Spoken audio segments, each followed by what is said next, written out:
केंद्र सरकार जातिगत जनगणना कराने जा रही है। इस बार की जनगणना में जातिगत जनगणना भी शामिल होने वाला। केंद्र सरकार ने एक नोटिस जारी किया है जो पीआईबी की वेबसाइट पर है। अगर आप उसको देखकर उस नोटिफिकेशन को पढ़ना चाहते हैं तो पढ़ लें, वरना हम आपके लिए इस स्क्रीन पर अगर आप देखेंगे, ध्यान देकर, तो उसको हम लगा दे रहे हैं, आप उसको पढ़ के समझ सकते हैं। इसके लिए जो डेट मुकर्रर की गई है, जो तारीखें निश्चित की गई हैं, मार्च 2027 की तारीख इसके लिए मुकर्रर कर दी गई। यानी 1 मार्च 2027 से 12 बजे के बाद जो जातिगत जनगणना शुरू कर दी जाएगी। जो पहला चरण है वह 2026 से अक्टूबर 2026 से ही स्टार्ट कर दी जाएगी। अब इसके लिए क्या क्या अभी प्रक्रिया अपनाई जाती है, क्या क्या चीज़ें होती हैं, तो इसको लेकर हम डिटेल तरीके से आपसे बात करेंगे और डिटेल तरीके से बताने का भी प्रयास कर रहे हैं। नमस्कार अनसंग न्यूज़ के साथियों, आप सभी का स्वागत है। आप लोग देख रहे हैं अनसंग न्यूज़ और डिटेल तरीके से जो खबरें आती हैं मैं उसको आपको बताने का प्रयास कर। केंद्र सरकार ने जातिगत जनगणना कराने के साथ साथ जनगणना 2027 के 2 चरणों में आयोजित कराने का फैसला लिया है। जो पहला चरण है वह 1 अक्टूबर 2026 से शुरुआत कर दी जाएगी और इसमें जो 1 अक्टूबर 2026 से स्टार्ट होगा वो क्षेत्र होंगे जो बर्फीले क्षेत्र हैं, जैसे आपके उत्तराखंड, हिमाचल प्रदेश, लद्दाख, जम्मू कश्मीर जैसे पहाड़ी और बर्फीले क्षेत्र इसमें शामिल होने वाले हैं। इसके लिए जो संदर्भित तिथि है वह अक्टूबर 2026 इसके लिए संदर्भित तिथि रखी गई है। इसका उद्देश्य आप समझ सकते हैं, ये क्यों रखी गई है की गई पहले चरण में इन क्षेत्रों में क्यों किया जा रहा है, क्योंकि आप सभी को पता है कि इन क्षेत्रों में मौसमों का प्रभाव पड़ेगा और यहाँ पे जो मौसम है इस पे काफ़ी इस मौसमों का प्रभाव रहता है। इसीलिए पहले इन क्षेत्रों में डिसाइड कर दिया गया है, इन क्षेत्रों में पहले चरण में होगा, क्योंकि इसमें समय भी अधिक लगेंगे और जो रिसोर्सेज हैं काफ़ी इसमें अधिक लगने की संभावना है और काफ़ी अधिक समय लगने के कारण और बर्फीले क्षेत्र होने के कारण, परेशानी होने के कारण इन क्षेत्रों को पहले डिसाइड किया गया है।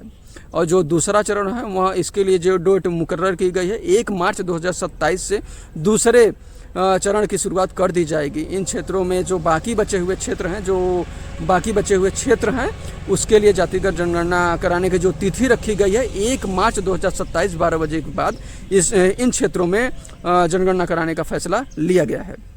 इसके लिए जो प्रक्रिया वही होगा कि इसके लिए एक फॉर्म होगा, फॉर्म पे सभी कुछ कॉलम होंगे और इसमें एक कॉलम जातिगत जनगणना का भी कॉलम होगा। इसमें एक जातिगत जनगणना का भी शामिल होगा, जिसके आधार पर देश में विभिन्न जातियों की संख्या और आंकड़े जुटाने की संभावना है, उनको जुटाए जाएंगे। अब आंकड़े प्रकाशित होने की संभावना कब है, तो ये आंकड़े 2029 तक प्रकाशित होने की संभावना है। इसके लिए जो समय इसलिए महत्वपूर्ण हो जाता है कि अब इस पे कई प्रकार के सवाल जवाब भी हैं, इसके लेकर कई प्रकार के वाद विवाद भी हैं। तो ये जो आंकड़े आएंगे तो इसके बाद सरकार डिसीजन करेगी, सरकार डिसाइड करेगी कि जो अमीर तबका है, जो गरीब तबका है, किसके लिए कौन सी नीति बनाई जाए। इस प्रकार से सरकार डिसीजन करेगी, इस प्रकार से सरकार फैसला लेगी। उसके बाद सरकार एक नीति बनाएगी। अमीरों के लिए हो सकता है कुछ नई नीति हो, गरीबों के लिए कुछ दूसरी नीति हो, जिससे कि सभी के लिए समानता लाई जा सके और सभी का विकास इक्वल किया जा सके।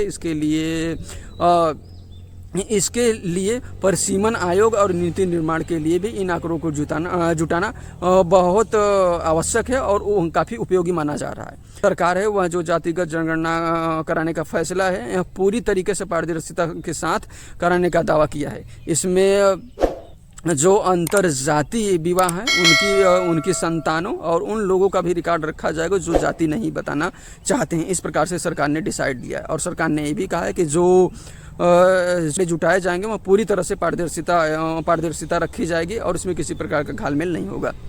और इसके लिए जो बजट रखा गया है 574 करोड़ रुपए का रखा गया है। इसमें पूरा जो बजट रखा गया है, ये बजट हो सकता है कि बाद में बढ़ाया और घटाया भी जा सकता है।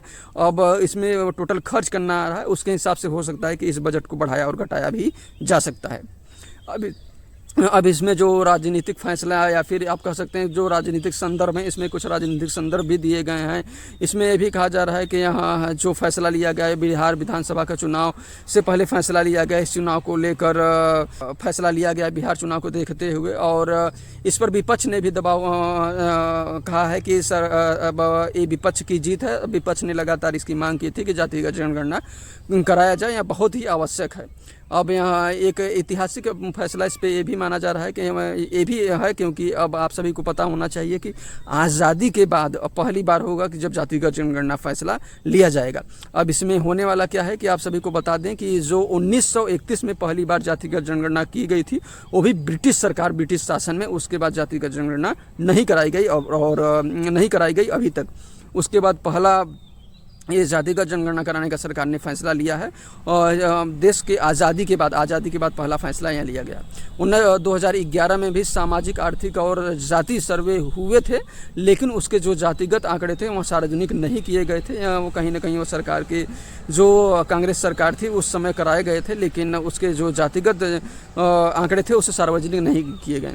अभी इस पे जो विपक्ष के भी कई सवाल है, विपक्ष ने भी इसे कहा है कि सरकार ने इस पर देरी कर रही, सवाल इस पे विपक्ष लगातार सवाल जवाब भी कर रही है, और कुछ का ये भी मानना है कि सरकार ने इसे 2027 तक टालकर राजनीतिक लाभ उठाने का कोशिश कर रही है और प्रसीमन के जरिए दक्षिण राज्यों की लोकसभा सीटें कम हो सकती हैं। इस प्रकार से राजनीतिक जो रोपण प्रत्यारोपण भी लग रहे हैं, और इस पर राहुल गांधी और जो अन्य विपक्षी नेता हैं इन सभी लोगों ने मांग भी की है कि जिसकी जितनी हिस्सेदारी हो उसकी उतनी भागीदारी हो, और वो इन विपक्ष की जो पार्टियां हैं और जो विपक्ष के नेता हैं उन्होंने लोगों ने ये भी कहा है कि जो 50% का सीमा है उसे हटाया जाए, उस आंकड़ों को हटाया जाए और इसके लिए नई नीति बनाई जाए और किसकी कितनी हिस्सेदारी, किसकी भागीदारी, उस हिसाब से जो जिसकी जितनी हिस्सेदारी, जिसकी जितनी भागीदारी है उस प्रकार से डिसीजन और नीति बनाई जाए।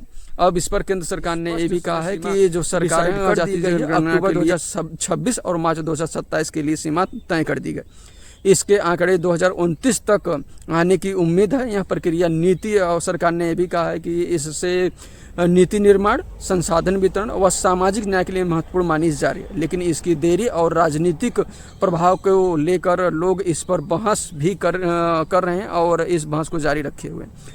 अब देखने का विषय ये होगा कि जातिगत जनगणना हो जाता है तो इसमें कहीं जातिगत जनगणना हो रहा है तो कहीं इसमें घास पास तो नहीं हो रहा है, घाल मेल तो नहीं हो रहे हैं। जो जातिगत जनगणना हो रहे हैं वो सही हो रहे हैं नहीं, पूरी पारदर्शिता के साथ हो रहे हैं नहीं हो रहे हैं, इस प्रकार से कई सवाल और कई जवाब भी आने बाकी है। अब इस पर आप लोगों की क्या राय है कि जो सरकार है वहाँ अगर जातिगत जनगणना कराती है तो वह पूरे तरीके से निष्पक्ष तरीके से करवाती है या फिर नहीं करवाती? इस पर आप लोग राय दीजिए, कमेंट दीजिए कि जो सरकार है वह क्या सही तरीके से इस पर जो जातिगत जनगणना कराने का फैसला ले पा रही है या फिर नहीं। अब आप लोगों को क्या लगता है जो सरकार है वहाँ जातिगत जनगणना करवाएगी तो वह पूरी पारदर्शिता के साथ करवाएगी या फिर इसमें भी कुछ उलटफेर किए जा सकते हैं? इस पर आप लोगों की क्या राय है? आप लोग अपनी राय कमेंट में अवश्य बताएं।